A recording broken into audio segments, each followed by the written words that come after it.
নেওয়ার পরে রাজ্যের এটি আপনার প্রথম শিলিগুড়ি হয়েছে, তারপর দুর্গাপুর হয়েছে, কল্যাণী হয়েছে, নবান্ন সভাগৃহে আমরা করেছি। এটা আমাদের 5th মিটিং।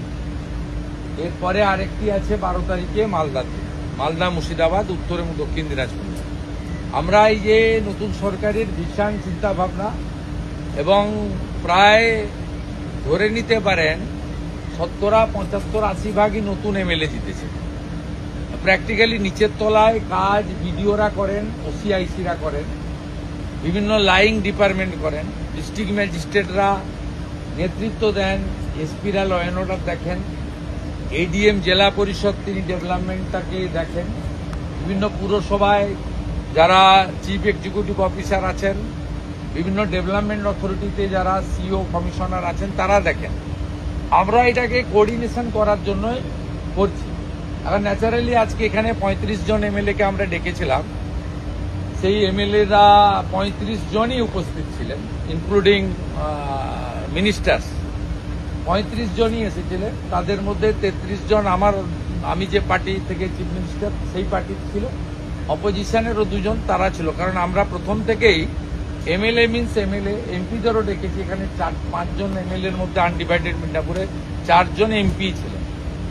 এবং একটা অপোজিশনের এমপি তো বলেই ফেললেন যে আপনারা আমাদের স্বাধীনতা দিয়েছেন কথা বলার, আপনি তাই আমি মন খুলে আজকে ডেভেলপমেন্ট ওরিয়েন্টেডই বলেছেন, খুব ভালো ভালো প্রপোজাল দিয়েছেন।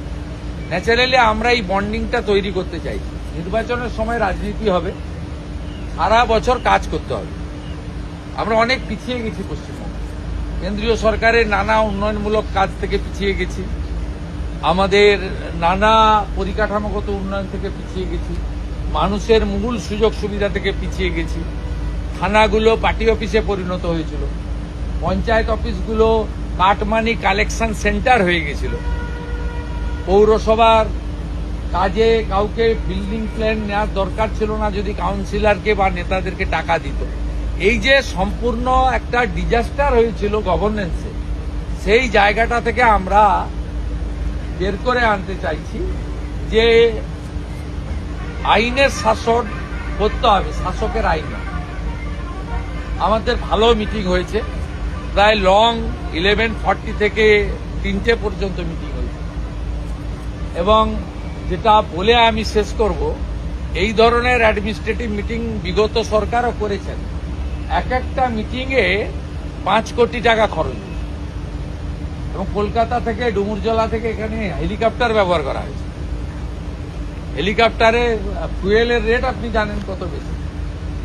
আমাদের এই মিটিংটা যদি ডিএমকে দিয়ে আমি ক্যালকুলেশন করে জানতে চাই যে একটু মিনিমাম আপ্যায়ন, একটু মিনিমাম ব্যবস্থাপনা, মিনিমাম, তাহলে দেখবেন এটা মানে 5 লাখই হয়তো ক্রস করবে। গোটা রাজ্য থেকে 7-8 হাজার করে পুলিশ আনতে হতো। আগের দিন থেকে বিভিন্ন কলেজ, স্কুল পুলিশে ভর্তি হয়ে যেত। তাদের ট্রান্সপোর্টেশন, তাদের ফুড সব মিলিয়ে এই টাকাগুলো থাকলে কিছু স্ক্যান মেশিন, কিছু এক্সরে মেশিন রুরাল হেলথ সেন্টারে করা যেত। আমাদের চলার পথ পুরোটাই for the people, by the people, of the people. এই সরকার প্রো পিপুল, মানুষের জন্য যা কারণ করবে, আমাদের নিজেদের কিছু কোনো এজেন্ডা নেই।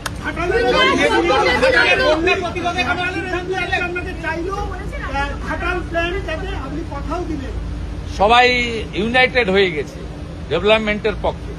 যারা ডেভেলপমেন্টের বাইরে থাকবে তারা বিচ্ছিন্ন হয়ে যাবে।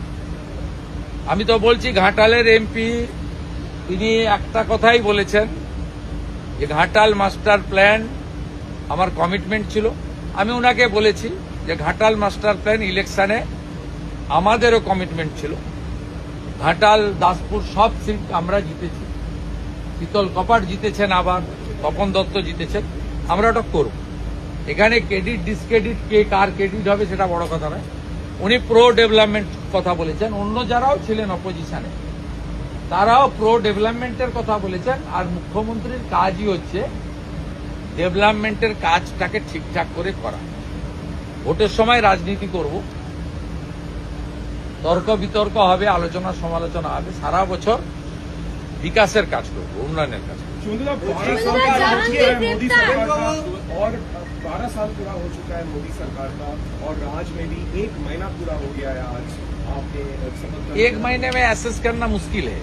1 महीना कोई टाइम नहीं होता है, लेकिन यहाँ कुछ पेंडिंग काम था जो देश हित में करना चाहिए था, वो काम हम लोग कर दिया।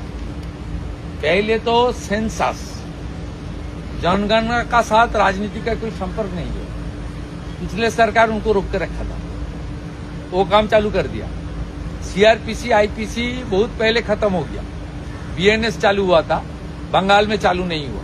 भारतीयों ने से मुद्दा वो चालू करना था, चालू कर दिया। बीएसएफ को जमीन देना हम राष्ट्र सर्वोपरि बोलता है नेशन फास्ट, तो बीएसएफ को जमीन देना हमारा ड्यूटी बाउंड प्रोग्राम, देश हित में करना चाहिए। वो काम हम लोग चालू कर दिया। हमारे कमिटमेंट था अन्नपूर्णा योजना, वो भी अब तक 50 लाख से ज्यादा दीदी बहन उनके अकाउंट उनके खाते में 3000 रुपया चला गया। आयुष्मान भारत हमारी प्रधानमंत्री जी का गारंटी था, उसका भी एग्रीमेंट हम लोग कर लिया। जल जीवन मिशन में पिछले सरकार, मोदी जी का सरकार ने 27,000 करोड़ दिया, वो सब चला गया, एक भी काम नहीं हुआ। आज भी सब एमएलए बताया, बीजेपी का एमएलए भी बताया, टीएमसी का एमएलए भी बताया, नौल अच्छे जल नहीं। काम हुआ लेकिन पानी नहीं मिल रहा। हम लोग 39,000 करोड़ का काम करूंगा, वो भी कर लिया। पुलिस का हालत कैसे कर दिया था, एनएच के ऊपर कितना गाड़ी लेता, कितना चल रहा था, ये सब बंद कर दिया हम लोग। इसलिए जो करना चाहिए वो हम लोग किया है, आने वाला दिन भी करूंगा। लेकिन मोदी जी का 12 साल एक भारत की विकास के लिए एक बड़ा माइलस्टोन है। ये 12 साल में उन्होंने देश को दुनिया के अंदर जितना ऊंचा स्थान में ले गया है, देश को, भारत को, तो सब लोग को पता चल गया है। और पूरा सिस्टम को किस तरीके से उन्होंने चेंज कर दिया है। 12 साल का सरकार में एक भी कोई सरकार के खिलाफ कोई कोर्ट में और संसद में और मीडिया के सामने कोई इशू नहीं, माने उसका नेगेटिव इशू नहीं आया। तो मोदी जी का नेतृत्व में संभव हुआ, इसलिए भारत आज विश्व को लीडरशिप दे रहा है। ये बड़ा बात है। I am not talking, not speaking any political question. आप গভর্নমেন্ট পুলিশের অফিসারদের দাঁড় করিয়ে রেখে রাজনীতির কথা এরা আগে হতো, এখন হবে না। নিউনুর সোফা সেন্টার, এখানে সমস্ত রকম সোফা পাইকারি ও রিটেলে বিক্রয় করা হয়। সমস্ত সোফা নিজস্ব কারখানায় তৈরি করা হয়। প্রোপাইটার হানিফ হোসেন খাঁ ও রুহুল হোসেন খাঁ, বড়ডোঙ্গল হাটতলা সিনেমা হলের সন্নিকটে, হুগলি। যোগাযোগ 7797170093 এবং 9382003105।